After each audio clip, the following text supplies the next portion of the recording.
The Napa Valley hills hold the quieter life of one of cinema's greatest storytellers. Far from the sound stages that built his name, director Francis Ford Coppola spends his days among vines and sunlit rows, tending to the land with the same patience he once poured into The Godfather and Apocalypse Now. Here, mornings begin with cool valley air, the scent of crushed grapes, and long walks through the vineyard that has become his second creative home.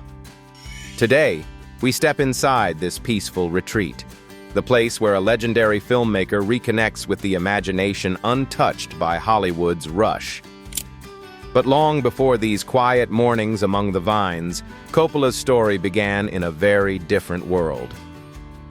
Francis Ford Coppola was born on April 7, 1939, in Detroit, the middle child of an Italian-American family shaped by music, migration, and quiet ambition. When he was 2, the family moved to Queens after his father joined the NBC Symphony Orchestra, placing Coppola in a home where creativity wasn't optional. It was part of the air he breathed. His sister, Talia Shire, would later take that same spirit to the screen, most famously as Connie Corleone in The Godfather. At 9, polio confined him indoors for long stretches, a childhood that might have isolated another kid, but instead pushed him deeper into imagination. He wrote stories, staged puppet shows, and devoured plays, early rehearsals for the filmmaker he would become.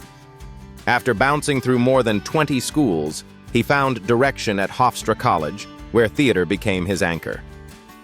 By graduation, he was already an award-winning playwright and stage director. Film pulled him further. At UCLA's film school, Coppola sharpened his craft through short films that caught the attention of producer Roger Corman. Under Corman, he learned the discipline of writing quickly, shooting economically, and staying inventive, lessons that shaped his early career. His first mainstream break came with Finian's Rainbow, 1968, followed by The Rain People, 1969, which signaled he was more than a promising young director. He was a storyteller with purpose. Then came the turning point. In 1970, he co-wrote Patton, earning his first Academy Award. 2 years later, he released The Godfather, a film he initially hesitated to direct, but ultimately transformed into a landmark of American cinema. Coppola fought for every detail: Brando, Pacino, the tone, the pacing, and the result reshaped Hollywood. Its success led to The Godfather Part 2, 1974, an ambitious expansion of the Corleone saga that won 6 Oscars, including Best Picture and Best Director. Even during this peak, Coppola pushed into new territory. The Conversation, 1974, a taut psychological drama, earned him the Palme d'Or at Cannes. Apocalypse Now, 1979, followed, a production defined by chaos, illness, and budget spirals. Yet the final film stood as another masterpiece and another Palme d'Or winner.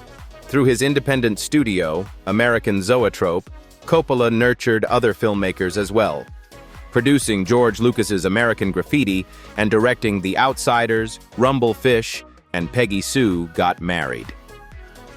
The late 80s and 90s brought films like Tucker, The Man and His Dream, the operatic Bram Stoker's Dracula, and the legal drama The Rainmaker, each bearing his unmistakable craftsmanship. After a long pause, he shifted toward personal, intimate projects: Youth Without Youth, 2007, Tetro, 2009, and Twixt, 2011. And in 2019, he revived Megalopolis, a dream decades in the making, continuing his habit of chasing the ambitious and the unusual. Coppola's creativity didn't stop at filmmaking. In the mid-1970s, he used his Godfather earnings to buy the historic Inglenook estate in Napa Valley, a purchase that quietly opened the door to his future in wine. What began as a simple family retreat grew into a respected winery, and eventually, a wider lifestyle brand that included boutique resorts, a restored theater, and a literary magazine. Early signs of the world-building instinct that shaped the rest of his life.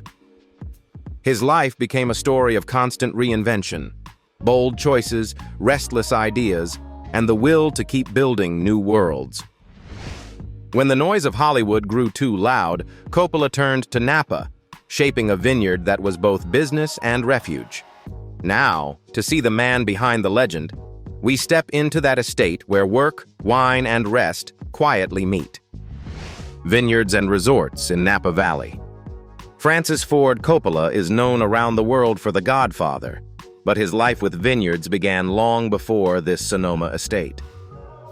In 1975, after the film's success, he used its profits to buy the historic Inglenook estate in Napa Valley for about $2 million. What started as a quiet family retreat slowly became a lifelong passion. The same things that shaped his films, storytelling, craftsmanship, hospitality, also shaped his approach to wine. Over time, Inglenook grew into one of California's most respected wineries, producing labels like Inglenook, the Diamond Collection, and Sophia Wines. His move into Sonoma came later, and the Francis Ford Coppola Winery in Geyserville became the centerpiece of that new chapter, a place where vineyards and cinema meet, with tasting rooms, a pool, a restaurant, and his film memorabilia all under one roof. It was never meant to be a resort. It was meant to be a world he created for himself. The approach to the estate sets the tone early. A wide-arched gate carries his name in gold, framing a road that slides through long rows of vines and olive trees. The mountains rise behind it like a natural backdrop that no studio set could imitate. At the top of the slope, a broad stone staircase leads to the main building, its weathered copper roof and tall clock tower giving the sense of a place that holds memory as much as craft. Inside, the atmosphere warms immediately. Wooden shelves, amber lighting, and checkered flooring create the feel of a European market hall. Wine bottles fill every corner. Diamond Collection, Reserve lines, Sophia Rosés, sharing space with olive oil, pottery, books, and keepsakes. In the center of the room sits a deep red 1948 Tucker, polished to a shine, displayed like an artifact from a life lived in two worlds. Upstairs, the film archive spreads across glass cases and quiet rooms. Don Corleone's desk, Coppola's Oscars and festival awards, dramatic costumes from Dracula, and pieces of Apocalypse Now and The Outsiders. It doesn't feel curated for strangers. It feels preserved for memory, like a gallery built to honor the work that made all of this possible. Ironically, in later years, it would be the wineries that helped finance his filmmaking, not the other way around. A few steps away, the tone shifts into hospitality. Rustic, his restaurant, carries high-beamed ceilings, red leather banquettes, long wooden tables, and soft lighting that makes every corner feel warm and lived in. The tasting rooms are quieter. Marble counters, vineyard views, shelves glowing with bottles, conversations softened by the wood and light. One of the estate's most surprising rooms lies upstairs, a lodge-like space dominated by a massive model ship beneath an A-frame ceiling. It's part lounge, part curiosity cabinet, the sort of room that invites long conversations rather than tours. Outside, everything is bathed in sunshine. Two pools, 3,600 square feet in total, spread out on a bright terrace lined with striped umbrellas and neatly arranged lounge chairs. White and green cabanas with showers, changing rooms, and shaded seating give the pool area a retro summer club vibe. Nearby, bocce courts nestle under olive trees, evoking the laid-back fun Coppola admired. Further into the grounds, past the pools and terraces, we enter the winery's working area. Here you can see stainless steel tanks, copper piping, and the space where all the winemaking takes place. It's casual, bustling, and very different from the museum rooms outside. And in old photos, Coppola often sits right here, looking more like a winemaker than a film director. Even after he sold a majority stake in Sonoma Wine Company to Delicato in 2021, this Geyserville location still bears his stamp. The decor, the energy, the combination of vineyard and cinema, his trademark face is everywhere. Standing in the middle of this working cellar, surrounded by steel, copper, and rigorous winemaking, you begin to wonder how one place can be so much beautiful, majestic, or more than both. Either way, it feels too small. So let's take a step back from the vineyards, because the next chapter will reveal another, equally distinctive side of Coppola: his car collection. Francis Ford Coppola has loved cars since he was young, and many of the dozens he's collected over the decades are now on display at his retreat. But in his day-to-day life, he relies heavily on two modern vehicles, and those are the ones we're featuring today. The first is a Lexus RX, the simple silver SUV seen in this photo from Venice, where Coppola leans lightly on a cane as the afternoon sun hits his suit. It's not an ostentatious choice. Priced at around $60,000, the RX is designed for comfort and anonymity, the kind of car that allows him to move around quietly without drawing attention. You can picture him sitting in the back seat, half hidden behind tinted glass, reviewing his notes or chatting quietly with his family while the driver weaves through the busy carnival traffic. The Mercedes-Benz S-Class carries a different weight. This is the black sedan he stepped out of in New York, a car associated with diplomacy, classic taste, and people who value substance over appearance. Priced at around $140,000, it offers quiet luxury, a smooth ride, a sealed cabin, doors that open and close with perfect ease. Watching Coppola step out, his hand on the door frame, his white beard glowing in the city lights, the car feels like a part of him, calm, composed, and deliberate. Both cars say the same thing about Coppola. He prefers comfort to ostentation, movement to noise. They fit the quiet rhythm he pursues, practical yet dignified.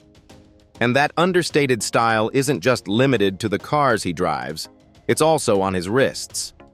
Take a look at the watches in his pricey collection. Watch collection. To begin with, the heart of Coppola's collection beats inside the FP Journey FFC prototype, a one-of-one creation now valued at $1 million. Designed from a sketch he once shared with François-Paul Journet, its mechanical hand lifts and folds its fingers to tell the hour, a strange, beautiful idea that feels pulled straight from a Coppola storyboard. It's the watch that embodies him most. Imagination first, rules second. From that brilliance, the story shifts to his FP Journe chronomètre à résonance in platinum, trading today around $320,000. With two beating balances that listen to each other, the watch carries a quiet tension. Two timelines running side by side, much like Coppola's life between the vineyard and the editing room, between personal risk and cinematic reward. Moving deeper into the collection, we reach the Patek Philippe World Time 5130G, valued around $38,000. The rotating city ring makes it feel like a travel diary on the wrist. Cannes, New York, Rome, Tokyo. The scenes of a lifetime spent chasing light, sound, and stories across the globe. Then comes a softer note with the Patek Philippe Calatrava 3919, worth roughly $14,000 today. Its thin gold case and white dial feel like a breath between projects. The kind of watch he might wear during a quiet breakfast in Napa, long before the cameras, the deadlines, or the noise. From there, the collection leans into old-world charm with the Breguet Classique 5140, estimated near $16,000. Hand-engraved numerals, enamel dial, a shape unchanged for generations. This is Coppola's love for tradition in physical form, the same affection that pulls him back to family recipes, old films, and handwritten letters. Stepping into something grander, we find the Blancpain Villeray Minute Repeater, valued around $220,000. A flick of the lever, and the watch begins to chime the time in soft, deliberate notes. A tiny performance, almost theatrical, the kind of detail a director obsessed with sound design would appreciate more than anyone. And finally, grounding the entire collection is the IWC Portugueser chronograph in steel, trading near 6,000 US dollars, clean, reliable, unfussy. The watch you imagine him wearing during travel days or long stretches in the cutting room, where the work is real and the minutes actually matter.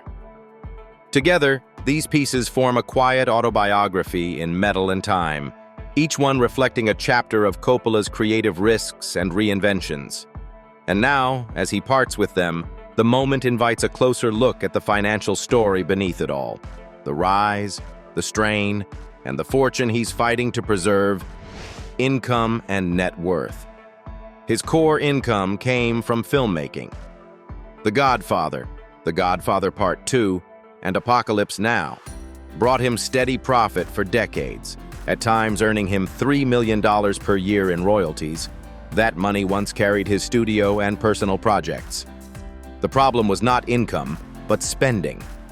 Coppola funneled his earnings into large productions, and the biggest early blow came from One from the Heart, 1982, which cost $26 million and collapsed, pushing him into bankruptcy. By the early 1990s, he owed around $98 million, forcing him to take directing jobs simply to pay down the debt. His secondary income came from wine. He purchased Inglenook in 1975 for $2,200,000, restoring it with his Godfather profits. Over the years, the business expanded into a full portfolio: Inglenook, Diamond Collection, Sophia Wines, and a major Sonoma property with restaurants, pools, tasting rooms, and a museum. By the late 2000s, the wine empire was generating roughly $40 million per year, and analysts valued the entire operation at around $210 million at its peak.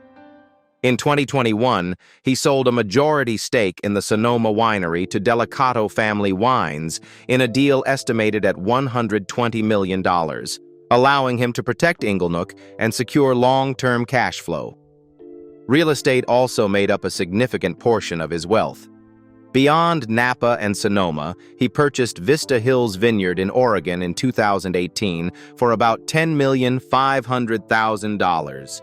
At one point, Coppola's combined real estate portfolio, California estates, vineyards, and Oregon holdings, was worth roughly $60 million. But the financial pressure from megalopolis forced him to sell 2 Bay Area winery properties for a combined $48 million and to auction personal memorabilia in sales that brought in another $5 million. Then came his largest financial gamble, Megalopolis, 2024. The film cost $120 million, with Coppola personally contributing about $100 million. It grossed only $14,300,000 worldwide, erasing decades of accumulated wealth. In 2025, he admitted, "I don't have any money because I invested all the money I borrowed to make Megalopolis. It basically went up in smoke." He believes long-term licensing and streaming could return $50 million to $70 million over 15 to 20 years, but that remains hypothetical. Outside film and wine, his investments are small. Hotel interests worth $2 million, art and family ventures totaling roughly $700,000. None of them generate major income. Today, after asset sales and restructuring, Coppola's stable financial pillars consist of Inglenook's annual distribution around $1,800,000, royalties from classic films around $600,000 per year, and whatever future income Megalopolis may produce. His current annual income is estimated at $2,500,000, a far cry from the $50 million years of his wine empire, but fully aligned with the life he now leads. Smaller, quieter, and built on independence rather than financial safety. All told, Coppola's finances today are smaller but finally steady, carried by Inglenook's income and the last streams of his classic films. And it's from this leaner, more measured chapter of his life that his generosity becomes even clearer. Now, we move into the part of his story defined not by what he kept, but by what he chose to give: philanthropy. Francis Ford Coppola spent much of his life creating worlds on screen, but his quieter legacy is his contributions to the community. His philanthropy was never ostentatious. It manifested itself in enduring commitments, in restored films, in local communities, and in places where children and young artists needed the most. One of his longest-standing endeavors is film preservation, a cause close to his heart. Through his work with the Film Fund, Coppola has donated about $2 million over the years to help restore classic films and protect deteriorating prints. It's more than nostalgia. It's his way of ensuring future filmmakers inherit the same history that shaped him. During the pandemic, he redirected his winery's operations to a more pressing goal: feeding children. In 2020, Francis Ford Coppola Winery pledged $500,000 to No Kid Hungry and donated $5 from every bottle of wine sold during the campaign. Money that helps sustain meal programs during school closures. It's a small, direct gesture, but in a crisis, it can mean the difference between uncertainty and a guaranteed meal for thousands of children. Coppola is also a familiar face at charity auctions in the Napa Valley, where community health and youth programs rely heavily on fundraising. In 2017, his participation helped the event raise $15.7 million for more than 24 nonprofits across the region. At one point, he even cooked dinner for nearly 900 guests, a reminder that philanthropy, for him, goes beyond writing checks. His support for the arts and education is no slouch either. Over the decades, Coppola has donated an estimated $1 million to university film programs and art departments, including Hofstra University. These donations don't make headlines, but they sustain scholarships, fund workshops, and help young storytellers thrive. And there's a softer, less conventional form of giving that's built directly into his businesses. By turning his wineries into open, family-friendly spaces, public pools, cultural exhibits, community events, Coppola has created a kind of everyday philanthropy. The social benefits of these accessible spaces are worth more than $2 million, and for many locals, they're places where memories are made, not dollars. Ultimately, Coppola's giving feels less like charity than like a solid, lasting promise to his art, to his community, to the people who shaped him. And it's from that quiet generosity that we enter the next chapter in his story, the private life he kept hidden, away from the spotlight, where he put his family first, personal life. Away from the spotlight, Francis Ford Coppola's life is a quiet rhythm defined by family and vineyard. In Napa, he walks slowly between rows of grapes with a glass of wine, pointing out bunches of grapes to his granddaughters, telling them which vines have been there the longest. Some mornings, you'll see 3 generations working side by side, Francis inspecting the fruit, Roman discussing harvest notes with staff, and the children following behind, carrying baskets of mostly snacks. Family time often bleeds into work time here. A simple lunch turns into a creative meeting, a walk becomes a conversation about a new idea. In one photo, they're gathered around a long wooden table in the yard. Cards on the tabletop, glasses half full of water, afternoon sunlight streaming down the edge of the vineyard behind them. The scene doesn't look like a movie set. It felt like a life that had finally found peace. And Eleanor was always close.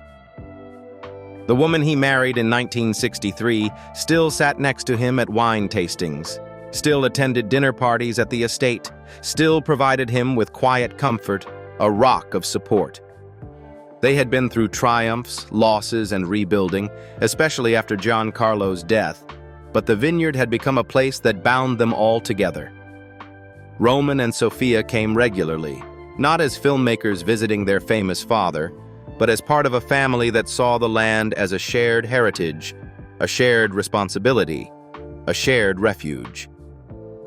Some afternoons you would find Francis and one of his daughters sitting on portable chairs among the vineyards, plates of fruit and cheese on a small table, chatting the way ordinary families do, about work, about life, about what's next. The vineyard is more than just a place where he works. It's where he relaxes, where he heals, where he watches his grandchildren grow up with grass underfoot and the smell of grapes in the air. For all the praise, for all the stories he carries, his daily life is surprisingly easy. built on family routines, long conversations, and honest work under the California sun. Thank you for taking the time to learn about life at Coppola's Vineyard. If you find the video interesting, don't forget to give us a like, a share, a subscription so we can make more great videos.